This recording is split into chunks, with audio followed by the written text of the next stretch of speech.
Assalamualaikum. Jangan lupa like, comment, and subscribe. Bye. Assalamualaikum warahmatullahi wabarakatuh. Alhamdulillahi rabbil alamin.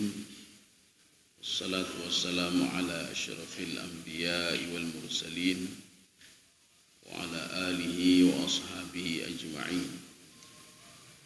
Raditu billahi rabba wa bil islami dina wa bi Muhammadin nabiyya wa rasula. Rabbi shrah li sadri wa yassir li amri wahlul 'uqdatam min lisani yafqahu qawli. Allahumma ij'al jam'ana hadza jam'an marhuma wa tafarruqana min ba'dihi tafarruqan ma'suma. Kaum muslimin dan muslimat sidang jamaah subuh yang dirahmati Allah. Kita pada pertemuan yang lalu sudah membahas Al-Quran itu sebagai tadkirah. Jadi arti tadkirah itu apa? Pelajaran. Makanya banyak-banyaklah membaca Al-Quran dan banyak-banyaklah memberitahukan orang lain tentang Al-Quran. Makanya Nabi Muhammad SAW, wa ma yantiqu 'anil hawa in huwa illa wahyu yuha. Jadi apapun yang keluar dari mulut Nabi Muhammad SAW itu adalah wahyu Allah Subhanahu wa taala. Jadi bukan sembarangan. Jadi makanya Allah memberitahukan kepada Nabi Muhammad, wahai Muhammad, itu ketika Ummu Maktum datang kepadamu, dia mau nasihat dari mulutmu. Jadi makanya di sini diterangkan lagi pada ayat ini namanya bayan tafsili. Kalau istilah Imam Jalalain namanya bayan tafsili. Bayan tafsili ingin menerangkan Al-Quran itu sebenarnya dulu di mana. Ya. Makanya kita lanjut sekarang. Masih pada surah Abasa pada ayat 14. A'udzu billahi minasyaitonir rajim. Bismillahirrahmanirrahim. Marfu'atim mutahharah. Jadi Al-Quran itu suhuf. Kita mungkin mendengar suhuf Ibrahim, suhuf Musa. Kemudian Al-Quran juga dikatakan sebagai suhuf.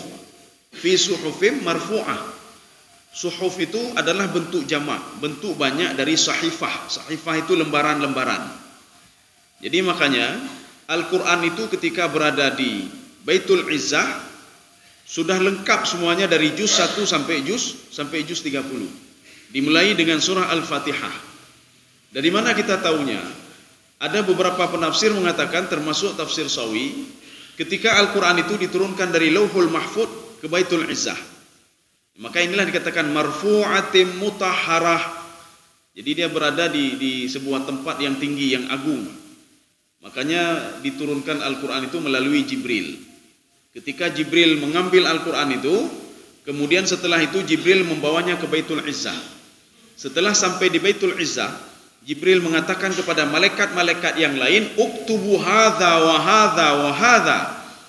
Kalian tulis ini, kalian tulis, kata Jibril alaihissalam. Ini juga tertuang di dalam tafsir Sya'rawi. Kata Imam Asy-Sya'rawi, kenapa Al-Quran itu dimulai dengan surah Al-Baqarah? Kenapa setelah itu surah Ali Imran dan berakhir dengan surah An-Nas? Siapa yang menyusun ini? Apakah disusun oleh Rasulullah? Tidak. Jadi rupanya semuanya sudah disusun oleh Allah, dan Allah memerintahkan kepada Jibril untuk menurunkan ke Baitul Izzah. Sampai di Baitul Izzah, Jibril memerintahkan kepada malaikat-malaikat yang lain untuk menulis. Yang pertama adalah surah Al-Fatihah, yang kedua surah Al-Baqarah, yang ketiga surah Ali Imran, terus sampai terakhir surah An-Nas. Makanya itu masa waktunya lama sekali sebelum lahir Nabi Muhammad SAW. Ketika Nabi Muhammad diutus menjadi Rasul, umur 40 tahun. Maka ketika itu diperintahkan oleh Allah, sekarang ambil juz 30 dulu, surah Al-Alaq. Sampaikan kepada Muhammad 5 ayat saja. Makanya ayat yang pertama turun itu 5 ayat saja. Tapi sudah terekam di dalam Nabi Muhammad 5 ayat itu pada surah apa, pada juz apa. Karena sudah dibentuk sudah ada yang di dalam memori Nabi Muhammad. Besok datang ayat lain. Ini Muhammad, ini juz sekian, di dalam juz sekian. Ini pada ayat sekian, sambung lagi. Ini pada surah ini, sambung lagi. Ini yang seperti ini kalau menurut logika manusia susah. Tetapi tidak susah bagi Allah. Dan kalau kita minta juga kepada Allah, ya Allah ajarkan saya sebagaimana engkau ajarkan para nabi dan rasul, ya Allah, apa salahnya? Maka Allah mengatakan kepada Nabi Muhammad, sanuqri'uka fala tansa. Saya ajarkan hatimu, kata Allah Subhanahu wa taala, untuk bisa menghafal Quran, supaya Al-Quran ada terus di dadamu, kata Allah Subhanahu wa taala. Fala tansa, kamu tidak pernah lupa. Ya. Ini yang dimaksudkan dengan marfu'atin mutahharah. Jadi Al-Quran itu diturunkan dari Lauhul Mahfud. Lauhul Mahfud itu di mana? Marfu'ah. Marfu'ah artinya di atas. Jadi inilah buktinya kalau Al-Quran itu artinya tempatnya di atas, diturunkan dari atas ke bawah.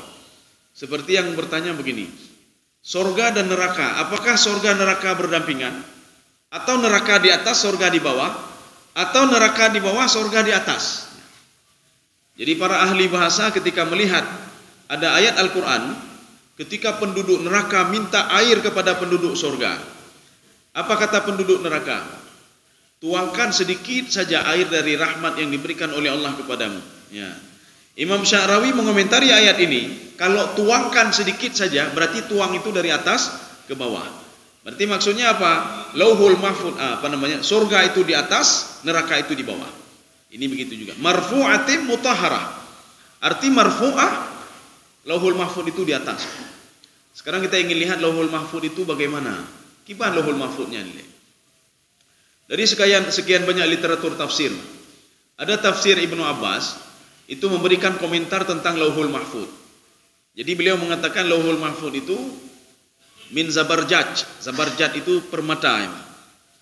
Ini beliau juga tahunya mungkin dari Rasulullah sallallahu alaihi wasallam. Jadi luas Lauhul Mahfud itu seluas langit dan bumi. Makna langit dan bumi di dalam Al-Quran itu kalau disebutkan luas apa? Langit dan bumi. Artinya apa? Luas sekali. Luas sekali. Kemudian Ibnu Abbas mengatakan, tidak ada satu orang pun yang bisa mendeteksi Lauhul Mahfud, yang tidak tahu Lauhul Mahfud. Maka Lauhul Mahfud berasal dari dua suku kata, Lauhun Mahfudun. Lauhun, di ayat Al-Quran ada juga Allah katakan, bi alwahi wa dusur. Alwah itu apa? Alwah itu lempengan-lempengan kayu. Lempengan kayu untuk apa? Lempengan-lempengan kayu kalau kita buat rumah supaya untuk berlindung dan menyimpan sesuatu. Makanya Lauhul Mahfud sebuah tempat luas langit dan bumi. Ini dalam tafsir Ibnu Abbas. Seluas langit dan bumi tidak ada yang bisa mendeteksi Lauhul Mahfud itu, dan tempatnya marfu'ah, diangkat oleh Allah Subhanahu wa taala. Kaum muslimin sedang jemaah dirahmati Allah. Makanya Al-Quran adalah bocoran daripada Lauhul Mahfud. Ketika diturunkan Al-Quran oleh Allah dari Lauhul Mahfud ke Baitul Izzah. Ini kalau kita lihat di dalam Al-Quran itu, bi alwahin wa dusur. Itu apa itu alwahin wa dusur? Itu alwah berasal dari kalimat lauhun juga, lempengan kayu. Lempengan kayu ini ketika cerita tentang Nabi Nuh alaihissalam. Ketika Allah mengatakan, kalian tahu nggak kapal Nabi Nuh itu terbuat dari apa? Kalian tahu nggak begitu hebatnya kapal Nabi Nuh alaihissalam? Karena ilmu Nabi Nuh itu langsung berasal dari Allah Subhanahu wa taala. Makanya hana perlu ragu. Ini tenggelam, ini begini, hana perlu ragu. Maka kalau sudah perintah Allah. Kapal Nabi Nuh cuma terbuat dari dua bahan. Bi alwahin dengan kayu, wa dusur itu paku. Mesin hana, dempul hana, cet hana, tapi hana apa? Tapi tidak tenggelam. Kita nyokata pakai labang, pakai dempul, pakai seng, ngopsin. Kemudian teknik itu dari pakai entah apa saja, mesin canggih dan lain sebagainya. Nah, dua buah mesin, tapi ngopsin. Makanya ini memberikan sinyal kepada kita. Setiap perintah Allah Subhanahu wa taala lakukan saja. Walaupun secara logika hana itu muakai, Inilah namanya ilmu Allah Subhanahu wa taala. Setiap Allah mengajarkan hambanya, memberitahukan kepada hambanya, ini kebaikan, lakukanlah kebaikan, hana perlu ragu kepada kebaikan. Ketika Allah mengatakan ini kejahatan, jangan lakukan kejahatan, nanti kamu akan begini. Hana perlu ragu katanya, tak perlu ragu. Sebagaimana Nabi Nuh alaihissalam tidak pernah ragu ketika beliau membuat kapal dengan cuma lempengan kayu dan paku. Tetapi kapal itu kan begitu kuat sekali. Begitu kuat sekali, karena apa? Air hujannya juga keras sekali, airnya juga kuat sekali. Falamma taqal ma'u hamalnakum fil jariyah. Ketika air itu tidak terkontrol lagi, tapi bisa mereka masuk ke dalam kapal Nabi Nuh dan mereka selamat. Wastawa 'alal judi, dan mereka berlabuh di sebuah bukit namanya Jabal Judi. Ini marfu'ati mutahhara. Arti mutahhara, Al-Qur'an itu tidak pernah disentuh oleh iblis, tidak pernah disentuh oleh syaitan. Dan syaitan tidak tahu apa itu isi daripada Lauhul Mahfuz, dan dia tidak tahu apa isi Al-Qur'an sebelum diturunkan kepada Nabi Muhammad sallallahu alaihi wasallam. Ketika sudah diturunkan kepada Nabi Muhammad baru dia tahu. Dengan apa? Dengan bacaan-bacaan yang dibaca oleh Rasulullah sallallahu alaihi wasallam. Sebelumnya tidak tahu. Makanya sebelum lahir Nabi Muhammad, sebelum Nabi Muhammad diutus menjadi rasul, sebelum lahir Nabi Muhammad, apa perbuatan iblis dan syaitan? Naq'udu maqa'ida lis-sam'i. Naq'udu maqa'ida lis-sam'i. Mereka duduk. Sekarang kita perhatikan dalam bahasa Arab. Itu ada dalam sebuah kitab namanya Daqaiqul Furuq fil Bayan Al-Qur'ani. Ada kalimat di dalam Al-Qur'an itu satu kalimat dengan kalimat yang lain berbeda. Ya, kalau kita kan bahasa Aceh berbeda juga. Kalau nanti cung kalain, king kalain, bephong kalain lah, bekhop kalain lah. Macam-macam itu ada ininya sendiri, spesifik makna sendiri. Begitu juga bahasa Arab. Bahasa Arab ini yang duduk ini namanya al-kursiyu namanya. Kalau nanti ada sofa, itu bahasa Arabnya al-arikatu. Bisa duduk 2, bisa duduk 3 dan 4. Tetapi nanti ada bangku panjang, Pak, bangku panjang. Bukan bangku panjang hana jabat tanli ke ni. Karena naci urang bangku panjang hana jabat tanli, Pak. Maksud bangku panjang bisa duduk rame-rame, Pak. Lagi nonton bola. Nonton bola aja duduk rame-rame. Ini namanya maq'adun. Makanya iblis itu mengatakan naq'udu maqa'ida lis-sam'i. Kami duduk ramai-ramai. Rupanya jin itu, iblis itu, setan itu, tapi dalam tanda kutip jin yang tidak patuh kepada Allah Subhanahu wa taala. Mereka duduk di bawah langit pertama. Mereka mencuri-curi apa yang ada di dalam Al-Qur'anul Karim sebelum diturunkan kepada Nabi Muhammad sallallahu alaihi wasallam. Tapi tidak bisa juga. Tidak bisa juga. Makanya di dalam Al-Quran itu kadang-kadang tertulis di sampingnya la yamassuhu illal mutahharun, di samping. Al-Quran tidak bisa disentuh kecuali orang-orang yang bersih.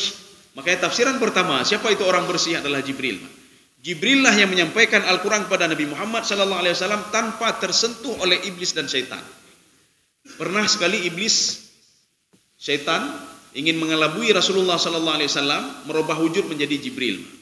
Dia ingin menyampaikan sesuatu hal, katanya ini dari dalam Al-Qur'anul Karim.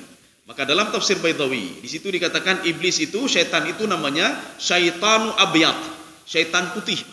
Maka kalau dalam Al-Qur'an istilah syaitan putih, dalam riwayat istilah syaitan putih adalah syaitan yang merubah wujudnya menjadi Jibril dan mengatakan sesuatu kepada Nabi Muhammad yang bukan Al-Qur'an. Tetapi setelah itu sebelum disampaikan sesuatu itu kepada Nabi Muhammad SAW, malaikat hafadzah yang menjaga Rasulullah sudah memberitahukan kepada Rasulullah, ya Muhammad, itu bukan Jibril tapi itu iblis syaitan. Ya. Makanya Al-Quran itu memang murni dan tidak berubah sedikit pun sampai sekarang, tidak bisa berubah. Hanya berubah. Kalau Injil kan terus berubah. Kalau bahasa terus berubah, dirubah dan terus ada perubahan. Injil begitu juga terus ada perubahan. Tetapi Al-Quran sampai sekarang tidak ada berubah sedikit pun, tidak ada berubah. Kalaupun ada yang merubah-rubahnya, yu'minun menjadi tu'minun, itu sudah ketahuan. Anapu ya rubah ya, anapu ya rubah. Kaum muslimin sedang jemaah yang dirahmati Allah. Inilah namanya marfu'ati mutahharah. Jadi iblis duduk di bawah langit pertama. Kenapa duduk di bawah langit pertama? Karena Baitul Izzah itu berada di bawah langit pertama dan di bawah kawalan para malaikat. Ini dibuktikan dengan ucapan jin. Apa kata jin? Wa anna lamasnas samaa. Kami itu ingin menyentuh langit pertama. Muliat harasan syadida wa syuhba. Tetapi dijaga oleh para malaikat yang banyak sekali. Ya. Barang siapa yang sempat ingin mencuri itu, maka kami akan kena syihabar rasada. Kena api. Ya, itu kena api ini Allah Subhanahu wa taala. Jadi enggak perlu kita ragu lagi Al-Quran terkontaminasi, hana terkontaminasi. Al-Quran tidak pernah disentuh oleh iblis dan syaitan. Bahkan iblis dan syaitan waktu dengar Al-Quran payah pelung, payah pelung. Kita lanjut ayat 15. Bi aidi safarah. Aidi safarah ini sebuah kalimat majas. Ini namanya majas mursal. Al-Quran diturunkan melalui malaikat Jibril alaihissalam. Ini satu tafsiran. Yang kedua, Al-Quran itu diturunkan melalui Jibril dan disambut oleh para malaikat-malaikat yang lain. Ini namanya bi'aidi safarah. Safarah itu berasal dari kalimat safar. Safar itu sering berjalan. Makanya malaikat itu ada dua model. Yang pertama, al-malaikah alladzina yuti'una Allaha lailan wa naharan wa yasjuduna wa la yarfa'una ru'usahum hatta yaumal qiyamah. Ada malaikat yang sampai sekarang mereka terus bertasbih kepada Allah, patuh kepada Allah siang dan malam, tidak mengangkat kepalanya kecuali nanti hari kiamat. Satu. Kemudian malaikat yang kedua, al malaikatul ladzina mashghuluna bi umurid dunya was sama. Ada malaikat yang bolak-balik dari bumi ke langit, bolak-balik dari bumi ke langit. Itu ada beberapa malaikat. Yang pertama, Jibril. Jibril itu tak perlu ragu lagi. Ada di dalam kitab Al-Bidayah wa Nihayah yang dikarang oleh Imam Ibnu Katsir. Apakah sudah ada terjemahannya? Wallahu alam bisawab. Ini tebalnya segini. Al-Bidayah, bukan segini ubin udah baik. Ya, segini tebalnya. Al-Bidayah wa Nihayah yang dikarang oleh Imam Ibnu Katsir. Beliau mengatakan Jibril itu ketika tugas intinya tidak ada lagi, yaitu menurunkan wahyu kepada Nabi Muhammad sallallahu alaihi wasallam, Jibril bolak-balik mendengar perintah Allah untuk menghancurkan satu kampung, satu negeri, atau untuk memakmurkan satu negeri. Itu tugas Jibril. Dia bolak-balik. Satu. Kemudian yang kedua, malaikat Mikail. Ya, Mikail. Rezeki. Jadi artinya apa? Apakah Allah tidak bisa memberikan rezeki? Apakah kenapa melalui malaikat Mikail? Wukila bihim. Wukila ni apa? Diwakilkan.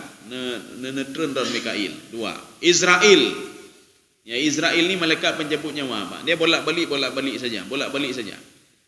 Kemudian yang keempat, dua malaikat yang turun setiap pagi, berdoa kepada Allah Subhanahu wa taala untuk pemberi infak dan sedekah di pagi hari. Kemudian selanjutnya malaikat hafazah. Hafazah adalah bukan malaikat penulis ini, tidak. Malaikat hafazah, kalau menurut tafsir Ibnu Abbas, adalah 8 malaikat yang terus mengikuti manusia. Terus diikuti manusia. Dan dia akan menjadi saksi nanti di padang mahsyar. Kemudian selanjutnya malaikat kiraman katibin. Jadi makanya ada yang mengatakan ini bi'aidi safarah ini adalah kiraman katibin. Ya, dua malaikat ini kiraman katibin. Tetapi ada yang mengatakan bukan kiraman katibin. Kiraman katibin itu adalah sebuah lafaz kiraman yang terus memuliakan Allah dan terus mencatat apa yang dilakukan oleh hamba itu. Ini kiraman katibin. Beda begini nyo kiraman nyo katibin. Tidak.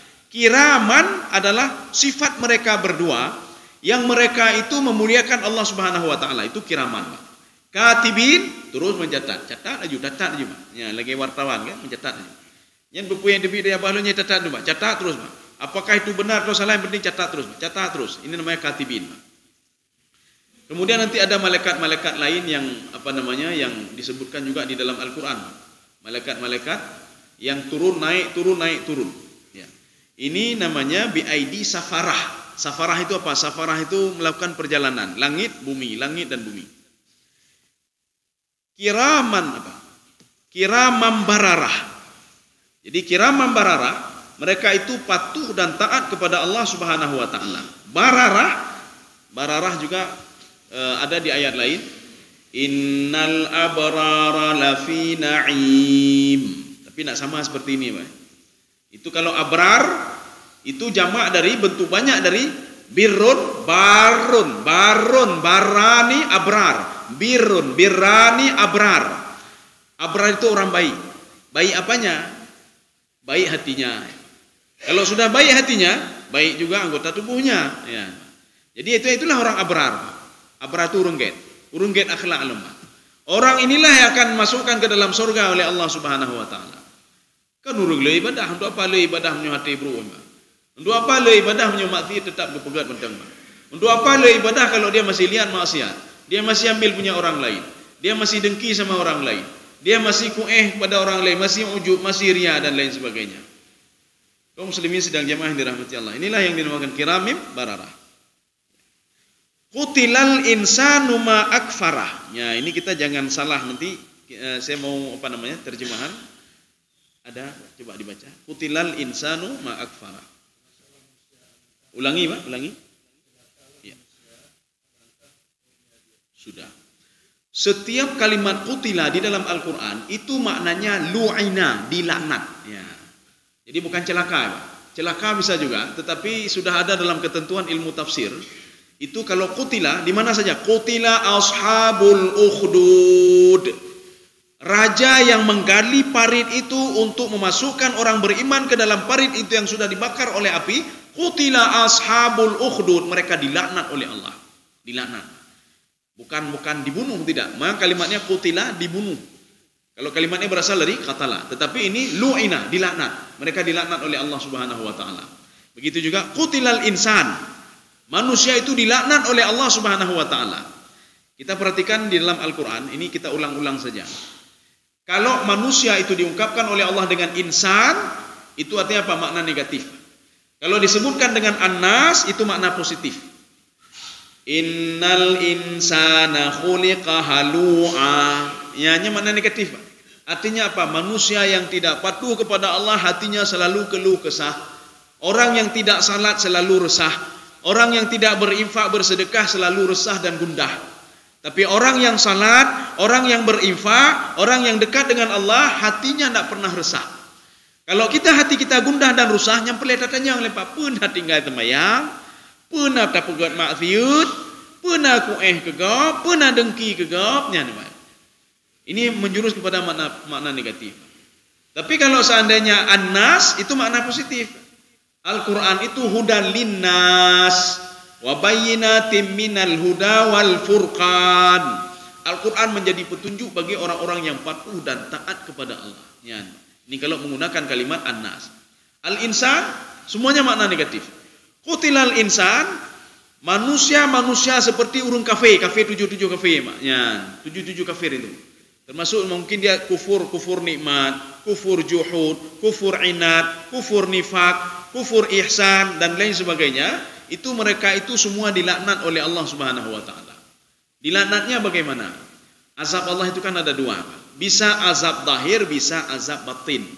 Azab zahir bagaimana? Orang yang kufur kepada Allah bisa dilaknat oleh Allah bagaimana? Nikmat itu diambil kembali oleh Allah dan dihancurkan oleh Allah Subhanahu wa taala. Sebagaimana Allah Subhanahu wa taala menghancurkan satu perkampungan. Bukan satu perkampungan, istilahnya satu kebun yang luas sekali itu di Darwan. Darwan itu di Yaman. Kebunnya luas sekali Pak, lagi barbati, luas lagi barbati lah Pak, korma semua Pak. Tapi karena anu yang krik menunjuk kok krik. Untuk orang miskinnya yatim hana gejo kormanya Pak.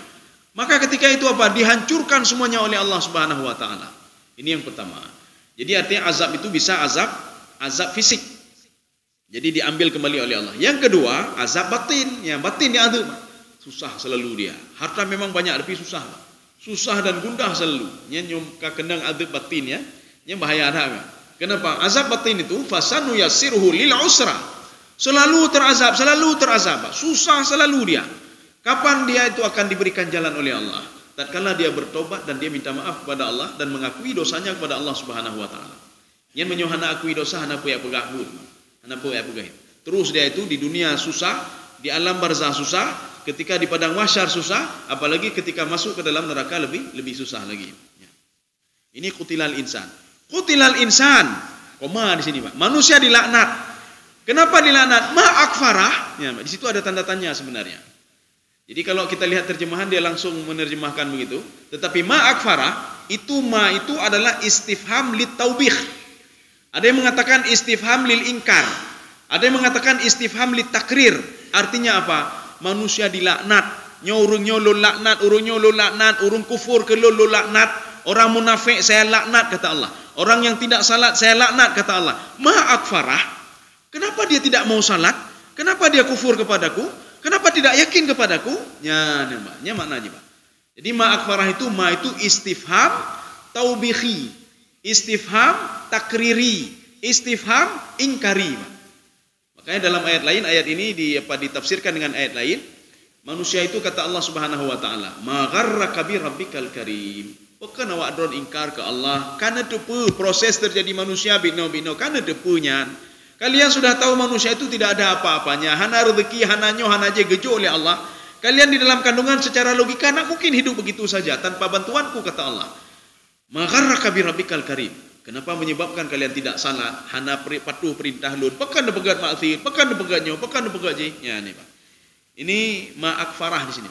Ini sebenarnya ada kata tanya. Tetapi kata tanya itu di dalam ilmu balaghah itu namanya istifham khabari namanya. Khabari itu apa? Kalimat tanya dari Allah yang tidak butuh kepada jawaban. Satu lagi namanya istifham insya'i. Kalimat tanya butuh kepada jawaban. Iya atau tidak, atau jumlah, atau di mana. Ketika ditanya di mana letaknya itu, di sana. Kapan? Besok. Ya, itu ada jawaban. Ini namanya istifham insya'i. Tapi kalau kalimat tanya tidak butuh kepada jawaban, itu namanya istifham khabari. Ya. Urunci kepada tunggu kepingat anu. Hai, bek ne balap-balap be, bek ne balap-balap be. Ya. Tapi kepingat apa? Hanai dengar apa? Ne semayang, bahai dengar apa? Ya. Ketika terjadi kecelakaan, orang tua itu dia ngomong ke anaknya, "Pehanalum pegah." Ya.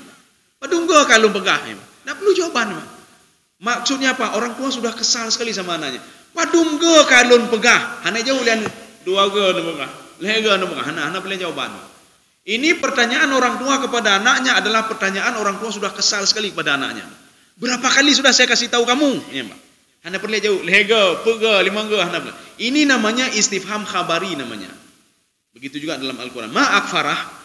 Kenapa kalian? Saya heran kenapa kalian ingkar kepada saya. Padahal tidak ada alasan untuk tidak ingkar. Seorang anak tidak ada alasan untuk apa namanya? Dia membantah orang tuanya. Hana alasan, Pak. Kecuali orang tuanya itu menyuruh dia kepada yang tidak-tidak. Ya, Pak. Maka Allah Subhanahu wa taala mengatakan, ingatlah kepada kedua apa namanya? Fadhkuru apa? Ingatlah kepada kedua orang kepadaku dan kepada orang tuamu. Dan jangan pernah kamu tidak patuh kepada dia kecuali dia mengajak kamu untuk syirik kepadaku, kata Allah. Kamu tidak punya ilmu dan jangan kamu dengar dia. Kaum muslimin sedang jamaah yang dirahmati Allah. Kita lanjut. Ya, ini baru Allah katakan gini, Pak. Jadi jelaskan secara rinci. Kamu sebenarnya kenapa kalian itu, kata Allah. Kalian kenapa kufur kepadaku? Kalian kenapa tidak mau salat? Kenapa tidak mau patuh pada perintahku? Min ayyi syai'in khalaqah? Itu ada pertanyaan di sini. Ini min ayyi syai'in. Ini kan ada dua makna, Pak. Bisa makna insya'i, bisa makna khabari, Pak. Insya'i apa? Kalau kita tanya, min ayyi syai'in, ini terbuat dari apa? Ya, ini terbuat dari sutra. Ini terbuat dari apa? Dari kayu. Ini terbuat dari apa? Itu namanya pertanyaan insya'i, butuh jawaban. Tetapi ini tidak butuh jawaban, Pak. Min ayyi syai'in khalaqah. Jadi apa namanya? Allah itu ingin mengulang-ulang saja, mentaukidkan. Kamu tahu kamu dari apa? Min ayyi syai'in khalaqah. Dari apa kamu diciptakan, kata Allah? Be pumbung rolun hebat ha. Don dari pu, kata Allah. Kamu itu tidak jauh beda dari air, min ma'in. Min ma'in. Ma'in itu dari air yang kalau dalam tafsir Jalalain katanya hakirah. Dalam tafsir Sa'di katanya dhaif. Air yang lemah sekali, tidak bisa berbuat apa-apa, tetapi setelah diperintahkan oleh Allah untuk ketemu dengan min sulbi wa tara'ib, maka dia ketemu. Dan jadilah dia itu nutfah. Kemudian setelah itu alaqah. Kemudian menjadi daging. Kemudian menjadi fakasawnal idhama lahma. Kemudian sudah menyatu antara daging dan tulang. Kemudian saya berikan roh, kata Allah Subhanahu wa taala. Makanya nanti kalau ada yang bertanya begini, kenapa Allah tidak menjadikan manusia kun fayakun? Kenapa Allah tidak menjadikan Nabi Adam kun fayakun? Kenapa Allah tidak menjadikan langit dan bumi kun fayakun? Kenapa penciptaan langit dan bumi membutuhkan waktu fi sittati ayyam, 6 hari, 6 masa. Bahkan dalam satu tafsir itu 6 masa itu satu masa 1000 tahun, berarti 6000 tahun. Kenapa waktu yang panjang sekali? Kenapa tidak langit dan bumi kun fayakun? Kenapa manusia itu harus proses-proses selama 9 bulan baru lahir ke dunia? Kenapa tidak kun fayakun jadi manusia itu terus? Apakah Allah tidak sanggup? Kenapa Nabi Adam alaihissalam di dalam tafsir Jalalain 40 sanah, 40 tahun proses dari tanah seperti manusia. Ini kita nyawa kan dari apa namanya air yang hina kemudian terus ini sehingga 9 bulan itu lahir. Nabi Adam tidak. Ada yang mengatakan 40 tahun. Setelah 40 tahun baru sempurna. Ada yang mengatakan bukan 40 tahun, tapi apa? 120 tahun. 40. Setelah 120 tahun baru diberikan roh oleh Allah Subhanahu wa taala. Manusia setelah 4 bulan dalam kandungan baru diberikan roh oleh Allah Subhanahu wa taala. Kenapa tidak diberikan roh langsung oleh Allah? Kenapa tidak kun fayakun jika Adam? Kun fayakun jadi manusia. Sebagaimana Nabi Isa alaihissalam Fatanfukhu fihi fayakunu tayran biiznillah. Ini kata apa namanya dalam Al-Qur'an itu, dalam surah Ali Imran.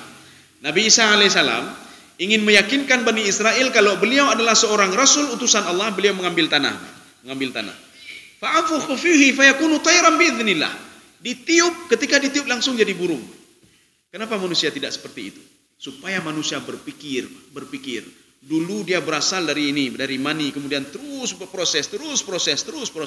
Tetapi manusia haite temiki jima. Afala taqilun, kata Allah. Itu ada 24 kali dalam Al-Qur'an. Artinya apa? 24 kali diulang-ulang oleh Allah dalam Al-Qur'an. Manusia sudah punya kepala tapi tidak mau mempergunakan kepalanya untuk memikirkan siapa dia sebenarnya. Maka kan manusia proses. Begitu juga Nabi Adam alaihissalam. Supaya Nabi Adam itu mikir. Kalau Allah Subhanahu wa taala membuat Nabi Adam itu proses. Yang pertama hanayum teput, kemudian hanayum teput. Ketika 120 tahun baru nayum Nabi Adam alaihissalam. Inilah yang termaktub dalam Al-Qur'an. Hal ata 'alal insani hinum minad dahri lam yakun syai'an madhkura. Kamu tidak ada apa-apanya Adam. Kalau tidak saya berikan roh kepadamu, kamu tidak bisa hidup seperti ini. Maka Nabi Adam itu panjangnya berapa? Situna dzira'an. 60 dzira' kira-kira 15 meter, Pak. Membelah meter. 60 dzira' berarti 30 meter. Panjangnya 30 meter. Ini sama seperti kaum Ad. Kaum Ad itu di dalam tafsir Sawi itu panjangnya 12 dzira'an. 12 dzira'. 12 dzira' itu kira-kira ada 6 meter. Panjangnya 6 meter. Ya. Bahkan ada di dalam satu tafsir lagi, tafsir Jalalain. Ya, saya tidak paham kenapa Imam Jalalain mengatakan seperti itu, mungkin punya landasan. Tetapi dalam tafsir beliau tidak mengungkapkan hadis dan dalil kalau mereka panjangnya, cuma menyebutkan saja. Panjang mereka 400 dzira'. Kaum Ad itu panjangnya 400 dzira'. 400 dzira' berarti kira-kira 200 meter. Panjang 200 meter panjang. Tapi tidak pernah dikomentari di situ oleh Imam Sawi. Imam Sawi biasa suka mengomentari tafsir Jalalain. Tapi beliau tidak mengomentari apa-apa. Ya, tidak mengatakan oh ini pendapat ini salah, ini salah, tidak. Cuma itu saja ya. Kalau kita ingin lihat pandum panjangnya ada dua. Ada yang mengatakan panjangnya 12 dzira', ada yang mengatakan tinggi mereka itu 400 dzira'. Kemudian ada juga manusia yang tingginya cuma satu shibr, ya. 1 shibr dan shibrani. Makanya sekarang kan ada stunting ya, Pak. Stunting ya. Pegah urung panik untuk panjang demam. Memang kalagayan robot aja demam, Pak. Memang kalagayan roh. Maka dalam sebuah hadis Rasulullah SAW, hadis sahih, Nabi Adam itu diciptakan 60 dzira' dan terus berkurang sampai sekarang. Ya. Yang menyestunting dan panjang-panjang lom, memang kalaganya. Bahkan dari dulu saja sudah ada orang yang panjangnya 1 jengkal dan 2 jengkal dalam tafsir Ibnu Abbas. Tuluhu shibrun au shibran. Panjangnya 1 shibr atau 2 shibr. Siapa itu? Ya'juj Ma'juj. Ya, Ya'juj Ma'juj. Walaupun di dalam tafsir Ibnu Arabi beliau mengomentari Ya'juj Ma'juj adalah ilusi, kata beliau. Ilusi. Arti ilusi apa? Bukan panjangnya seperti itu, tidak. Tetapi ada orang nanti akhir zaman, nanti orang dulu dan akhir zaman itu sama seperti Ya'juj Ma'juj. Ya. Bagaimana sama lagi Ya'juj Ma'juj? Ipajo hurung lain. Kalau di situ disebutkan dia memakan manusia. Tapi kalau kita ini dalam Ibnu Arabi, tafsir Ibnu Arabi. Ini lagi tanya lagi ngaji, Pak. Ipajo sama-sama dro, Pak. Ya. Ipajo sama-sama dro. Ipajo hatago, ipajo nyoy, ipajo ji talimi go, mangka sama lagi Ya'juj Ma'juj nih, Pak. Ini kalau kita merujuk ke dalam tafsir Ibnu Arabi. Ya, kita lanjut. Maka ini Allah mengatakan min ayyi syai'in khalaqah. Langit begitu juga. Kenapa 6 periode, Pak? Supaya manusia berpikir, Pak. Manusia berpikir. Dan semuanya ini ada termaktub dalam Al-Qur'an bagaimana proses-proses itu supaya manusia apa? Dia meneliti benar enggak dalam Al-Qur'an itu? Benar enggak penjelasan Al-Qur'an itu? Bumi itu melalui proses-proses selama 6 periode. Makanya yang melakukan penelitian itu orang barat. Ahli orang barat. Dia tidak lihat ke Al-Quran, tidak. Dia artinya mengatakan apa? Bumi ini ada proses-prosesnya. Maka teori Big Bang katanya, Pak. Pecah ini selama 6 periode. Setelah 6 periode baru langit itu sendiri, kemudian bumi juga sendiri. Ini diperkuat dengan tafsir Ibnu Abbas. Apa kata Ibnu Abbas? Langit dan bumi itu kana taratakan fafataknahuma. Langit dan bumi dulu menyatu. Fafataknahuma. Kami pisahkan langit dan bumi. Ketika itu kata Ibnu Abbas, farafa'na samawat, langit saya angkat ke atas, fabaqiya al-ardu, bumi itu tinggal di bawah. Ini prosesnya terjadi selama 6 periode, 6.000 tahun. Ini kalau ada yang mengatakan dahrun itu 1000 ya. Ini kan tidak dipungkiri oleh orang barat. Mereka meneliti betul ya, ada proses Big Bang, meledak ini, meledak itu ya. Walaupun sebagian yang mereka katakan itu tidak punya landasannya. Kenapa? Karena mereka jauh dari Al-Qur'anul Karim. Kaum muslimin sedang jemaah yang dirahmati Allah. Sedikit lagi ya, Pak. Ya. Min nutfatin khalaqahu faqaddarah. Ya, ini satu-satu kita jelaskan. Nutfah itu menggunakan ta marbutah. Arti nutfah itu mufrad satu, ya, min nutfah satu. Makanya nanti kalau ada ta marbutah itu di belakang di Al-Qur'an di mana bahasa Arab itu bisa banyak artinya. Al-Baqarah ada ta marbutah. Itu bukan sapi betina, jangan salah ya, Pak. Bukan sapi betina. Jadi artinya saya sudah ngomong juga sama Kemenak, lu kalau lu bukan abang Kemenak. Jadi artinya saya katakan saya bisa mempertanggungjawabkan kalau Baqarah itu bukan sapi betina. Baqarah itu di dalam kamus apapun, di dalam tafsir apapun, Pak, tidak pernah mengatakan Baqarah itu sapi betina, tidak ada. Nanti kalau ada alasan ada ta marbutah, ta marbutah mandumnya, ya, apakah ada ta marbutah semuanya perempuan? Apakah Talhah ada ta marbutah juga perempuan? Al-Baqarah artinya apa? Satu ekor sapi, Pak. Mau dia itu jantan mau betina namanya Al-Baqarah. Makanya selayaknya ketika surah Al-Baqarah itu diterjemahkan satu ekor sapi, bukan sapi betina, satu. Kemudian yang kedua, kalau ada ta marbutah juga artinya banyak. Mana ayat? Satu dulu, yang pertama dulu. Al-Baqarah. Apalagi tadi nutfah. Dalam Al-Qur'an An-Namlah. Namlah itu semut. Kalau kita lihat nama surahnya surah An-Namlu, tetapi di dalamnya Namlatun. Mana buktinya? Coba dilihat nanti surah An-Namlu. Ketika di dalamnya waqalatin namlatu dukhulu masakinakum la yahtimannakum Sulaiman wa junuduhu wa hum la yash'urun. Allah menggunakan kalimat namlah. Judul surahnya Namlu. Apa beda Namlu sama namlah? Apakah namlah itu semut betina? Apakah Namlu itu semut jantan? Tidak. Namlu itu banyak semut. Namlah ada ta marbutah, satu ekor semut. Maka untuk membedakan satu dan banyak di ta marbutah. Al-Baqarah satu ekor, banyak Al-Baqaru. Al-Baqaru, Baqaru banyak sapi. Ada juga nanti ta marbutah artinya banyak. Mana contohnya? Al-Malaikah. Bukan malaikat perempuan. Nyona ta marbutah bandung perempuan ya, Pak.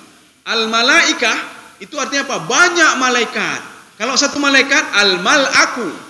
Al-malaku. Al-malaku, al-malaku. Jamaknya apa? Al-malaikatu. Ya. Min nutfah. Nutfah itu apa artinya? Nutfah itu satu artinya. Jadi nutfah itu dari setetes ya. Setetes kalau dalam tafsir Jalalain dikatakan al-hakarah, yang hina, tidak berharga, hanayun tepuin. Kalau dalam tafsir lain dikatakan ad-dhaif, dia lemah sekali. Kenapa? Tidak punya akal dan apa-apa, tetapi diwahyukan oleh Allah Subhanahu wa taala untuk ketemu dengan sel sperma ketemu dengan sel telur. Jadi diwahyukan oleh Allah, ketemulah kamu. Maka Allah katakan dalam Al-Qur'an, wa innahu ala raj'ihi laqadir. Saya sanggup untuk tidak mempertemukan kedua itu, kata Allah Subhanahu wa taala. Ya. Ini namanya nutfah. Khalaqahu, dari nutfah tadi dirangkai oleh Allah sehingga menjadi manusia. Sudah dua nih. Maka ada proses, Pak, supaya manusia berpikir. Kenapa tidak langsung saja langsung manusia hanya itu mikile, Pak. Kalau ada orang yang dapat duit cash di tangan dia nggak mikir apa-apa lagi, yang penting karena peng, Pak Jaro. Tapi kalau dia mikir bagaimana duit itu dicari oleh kedua orang tuanya, ija ublang, itapat peng, ijaknya kerjanya, mukdeme peng, cuk peng ke kuliah, itu mikir dengan Pak. Oh, runtuh halun minta peng, itu mikir, Pak. Tapi kalau ada duit langsung di depan, hanya itu mikir. Maka manusia supaya itu mikir, Pak. Manusia pertama nutfah, khalaqahu. Khalaqah itu apa? Dijadikan proses-proses, diberikan roh oleh Allah, kemudian dilahirkan ke dunia. Dua. Faqadarahu.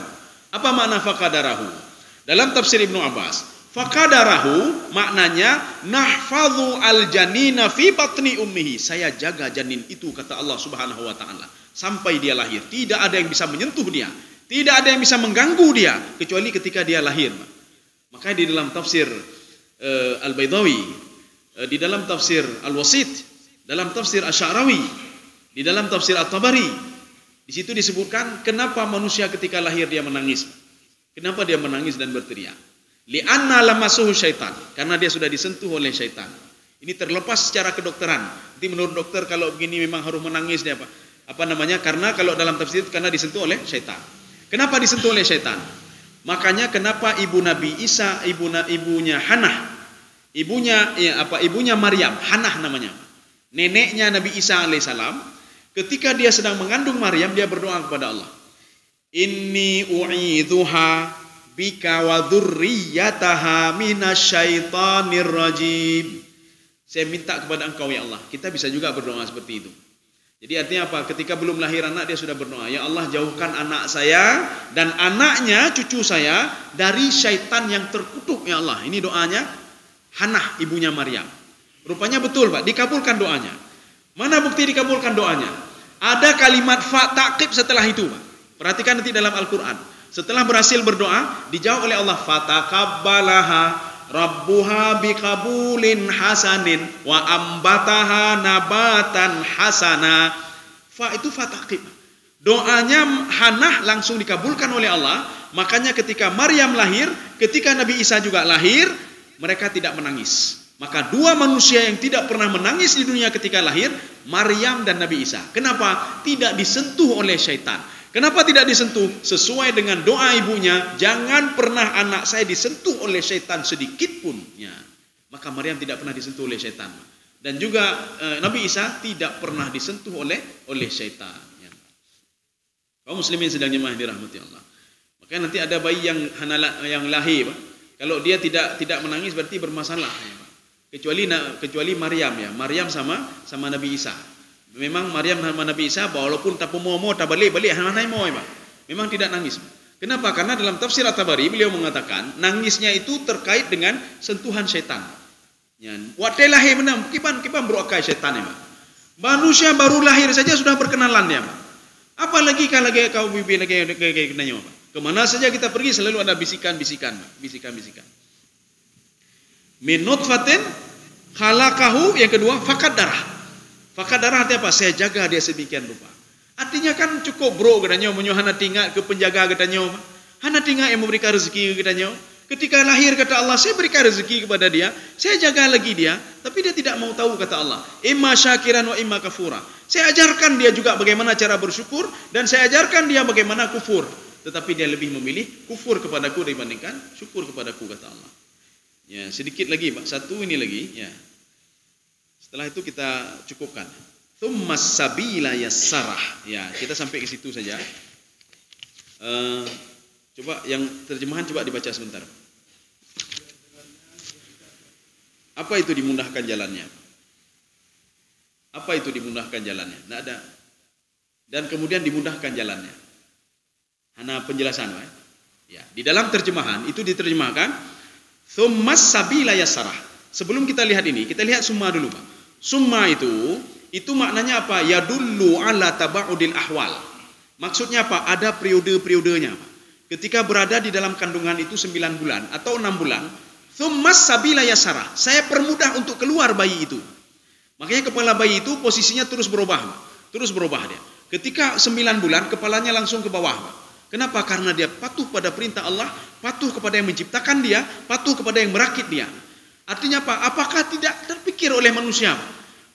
Janin itu dia begitu saja? Apakah janin itu diatur oleh Allah? Kan kita terpikir juga. Nah, mungkin begitu saja, nak mungkin. Nak mungkin dia bisa makan begitu saja melalui tali tali plasenta Ya, melalui pusat itu. Apakah dia bisa makan? Dari mana makanan itu? Kalau secara logika kita pikir, bagaimana caranya Pak Johli mak kalau yang diberikan ini, Pak? Inilah maknanya fakat darahu. Saya jaga dia sampai dia lahir. Ketika dia lahir, saya jaga dia juga, kata Allah Subhanahu wa taala. As-sabil ini makna summa. Artinya manusia itu ada proses, bukan langsung jadi kun fayakun. Ini kita ketahui dari summa ini, satu. Yang kedua, tsummas sabil. Sabil itu jalan berkelok-kelok. Ya, jalan berkelok-kelok. Penafsiran yang pertama itu menafsirkan manusia itu ketika berada di dalam kandungan ibunya, saya permudah bayi itu untuk keluar dari kandungannya. Kenapa? Kan berputar-putar ya Pak ya. Kepala dia berputar-putar. Pertama kepala dia di atas Pak, kan di bawah. Berputar terus. Kalau arah jarum jam kan begini Pak. Ini tidak melawan jarum jam. Terakhirnya kepalanya ke bawah. Saya permudah dia untuk keluar. Maknanya apa? Saya sudah mengkoneksi terhadap janin itu, keluarnya kamu pada usia sekian, kamu pada usia sekian. Ya nih Pak. Ini yang pertama. Yang kedua, tsummas sabila yassarah. Kalau ada orang patuh dan taat kepada Allah, kehidupan dia saya permudah kata Allah. Yang tutahile, hana tutah kata Allah. Kalau kamu patuh kepadaku, hana yang tutah Pak. Maka secara logika saja kita pikir hana mungkin, hana mungkin Pak Allah Pak. Yang sudah menjadikan kita susah menurut kita, tapi tidak susah menurut Allah Subhanahu wa taala. Maka Allah katakan summas sabil. Kehidupan ini diibaratkan sabil. Sabil itu apa? Jalan berkelok-kelok. Woronyo katanya senang tengok katutah. Banta bedah katutah telefon liana ya nyo peng kuliah katutah lom ne Pak. Teleponnya tunggak pengnya tunggak katutah lom ne Pak. Kalau kamu patuh kepadaku kata Allah, summas sabila yassarah. Yassarah ini apa? Ada tasdid di situ Pak. Yassarah itu menunjukkan dalam tafsir Ibnu Katsir menunjukkan kepada makna mudawamah, terus menerus. Saya permudah kamu kalau kamu patuh kepadaku. Kalau kamu menjauhi maksiat, saya permudah kamu kata Allah. Tapi kebalikannya, kalau kamu tidak salat, tidak patuh, tidak ini, tidak itu, nyan lun betutah don. Walaupun don nanyo naje lun betutah don kata Allah. Ketika lewat ini kah berhasil, tutah ngelailom. Berhasil ini kah tutah lailom. Berhasil ini kah tutah lailom. Tutah saja udah banyak Pak. Tapi kalau kamu ingin patuhlah dan taat kepadaku. Cuma ujianku dua saja kata Allah. Tsumma nabtalihi. Dua saja kata Allah. Tidak ada lebih, tidak ada kurang. Dengan apa? Bil amri wan nahi. Saya menguji kalian dua saja. Lain tidak ada kata Allah. Dengan perintah dan larangan. Saya menguji kalian untuk salat. Saya menguji kalian bayar zakat. Saya menguji kalian berbuat baik. Saya menguji kalian itu tidak berbuat baik, patuh, sujud kepadaku. Ini saya uji kata Allah. Itu saja kata Allah. Yang kedua, saya menguji kalian itu dengan bin nahi, dengan larangan. Apakah kalian meninggalkan laranganku atau tidak? Kalau dua-dua kalian penuhi, amanu dema, wal aqibatu lil muttaqin, aman. Tapi kalau salah satu saja, hanya aman, Pak. Nah, urung temayang patuh taat kepada Allah, tetapi beliau juga temucu mati juga sih, hanya guna atapu, Pak. Nah, atau kebalikannya, Pak, kebalikannya. Dia berbuat meninggalkan larangan Allah, Pak. Larangan hanya kebegat, Pak. Hana kebegat lu hai begat mati lu hai, tapi dia tidak salat ya. Sama juga. Dua-dua ini harus dilakukan. Al-amru wan nahi. Dua-dua kita lakukan. Dalam Al-Qur'an Allah mengatakan la yukallifullahu nafsan illa usaha. Setiap suruhanku itu tidak pernah memberatkan kalian kata Allah. Saya suruh kalian salat berjamaah, saya suruh kalian untuk salat 5 waktu, tidak memberatkan kalian kata. Hana berat temayang kan? Hana berat ya, Pak. Tapi kalau suruh naik gunung bahkan gunung ya, Pak. Padahal berat sekali membutuhkan fasilitas-fasilitas ini, Pak. Naik gunung. Kenapa kalian sanggup, Pak? Ya, Pak. Artinya apa? Saya suruh kalian salat, saya suruh kalian puasa karena kalian sanggup kata Allah. Saya suruh kalian itu untuk meninggalkan maksiat karena kalian sanggup untuk meninggalkan maksiat. La yukallifullahu nafsan illa usaha kata Allah. Ulun hai temayang deng, Pak. Temayang du, betul tah, Pak. Omah hai temayang tertidur. Omah saya tidak bisa salat ini sedang ada pertempuran bagaimana ini? Farijalan au rukbana. Salatlah kalian itu, fa itu adalah fa ifsah. Atau sebagai mengatakan fa itu adalah fa tafriq ya. Farijalan au rukbana, salatlah sambil berjalan ya. Tapi menyohana alasan tapi anjir ajak-ajak temayang ya. Sedang ajak-ajak, apakah pun denggu, ilun temayang le, karena temayang teboh no Pak, tambilang kejaya temayang ya, Pak. Nyan kon ya, Pak. Ini sedang peperangan ya, Pak. Sedang peperangan, kalau tidak bisa waktu untuk sawat dia temayang ka dia tum le tu. Cancan gede mengketum ya, Pak. Jadi makanya Allah mengatakan farijalan, sambil berjalan kamu salat. Allahu akbar, ja'al. Ini nanti ada aturan tersendiri bagaimana salat sambil berjalan. Allahu akbar, sami Allahu akbar. Sujudnya bagaimana nanti akan dijelaskan nih, Pak. Bagaimana salat dalam ini? Au rukbana. Rukbana itu apa? Mengendarai kuda atau apa saja. Dan kuda-kuda, Allahu akbar. Kendaraan kemana saja dia berjalan, kita tetap salat. Di atas pesawat juga demikian. Di atas kendaraan juga demikian. Apa susah, Pak? Artinya dipermudah oleh Allah Subhanahu wa taala.